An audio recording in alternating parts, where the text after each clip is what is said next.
Yeah, yeah, yeah, yeah, yeah, yeah, yeah.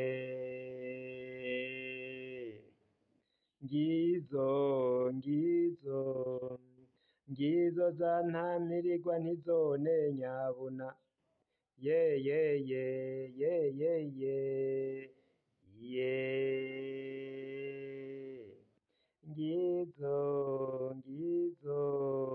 Ngizo za ntwara ku maguru ngo zotwara ku mutwe zoremerwa. Yeah, yeah, yeah, yeah, yeah, yeah, yeah. Izo nzuki mwumva n'ibiyongoyongo ziza mu rugo rw'umwasi zikazana, zaja mu rw'umukunzi rikazana. Inzuki naho zimiriwe. Ndabahaye amahoro mwese mukunda imico n'akaranga by'Uburundi. Izina ry'iwanje ni Feliciano Bankunguka, muramenyereye mu kiganiro Nyibutsa Akaranga gica ku muhora wa YouTube kuri Nyibutsa Akaranga TV. Ego ndabahaye ikaze muri iki kiganiro. Ikiganiro mwumvise ntangura kwivuga amazina ajanye n'inzuki.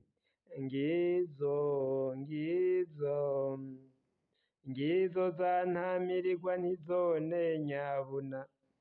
Ye. Erega ntaho mutandaje mwarandaje kwa bene Kivumbiko. Ye.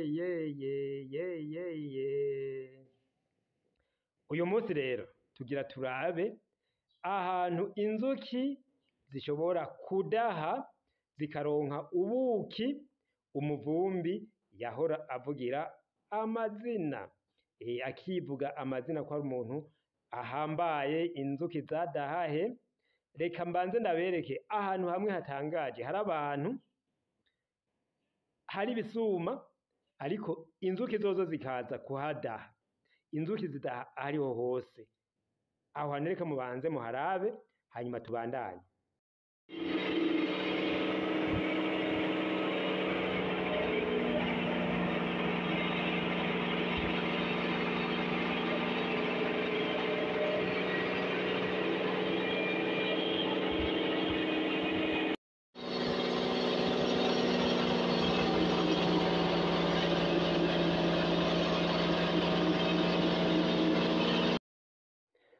Murakoze cyane rero, murashoboye kuhabona inzuki zariko zidahe aho zari ahari imashini isya. Imashini isya ibigori, igasya ubududu, igasya uburo, igasya ubumera, igasya amasaka. Aho rero ijafu ihadumu iba yahakorokeye.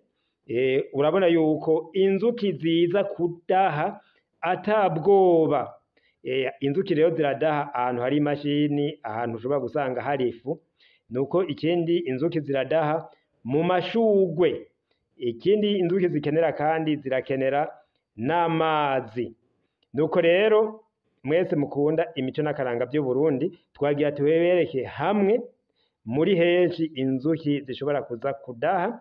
Murabonye ahantu hari ifu, inzuki birazimanya.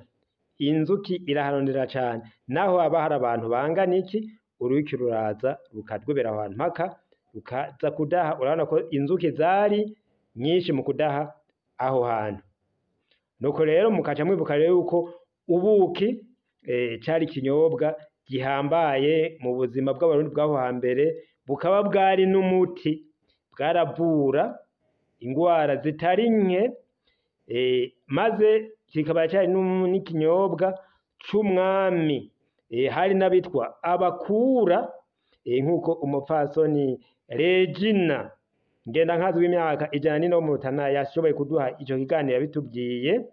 Hari n'abitwa abakura bajejwe gukurira ubuki umwami bakamugemurira ubuki. Ubuki rero cari ikinyobwa c'abapfasoni, bakamushira rero imibindi y'ubuki iyo bita ibitembagazwa. Mu kiganiro rero Regina yatubwiye n'umukura yari ibukirasazi mu Kiryama bita Biririmba. Umwami nawe yatubwiye yari igihe yari ariho, yari uwo biyita Mwambutsa. Tugereranije rero imyaka urya mutamakazi Regina yatubwiye yoba yariho, n'ubu tuba twumva yuko rero hari ku mwami Mwambutsa Bangiricenge, niho twumva hari barya baganwa yatubwiye ibukirasazi ba Makere.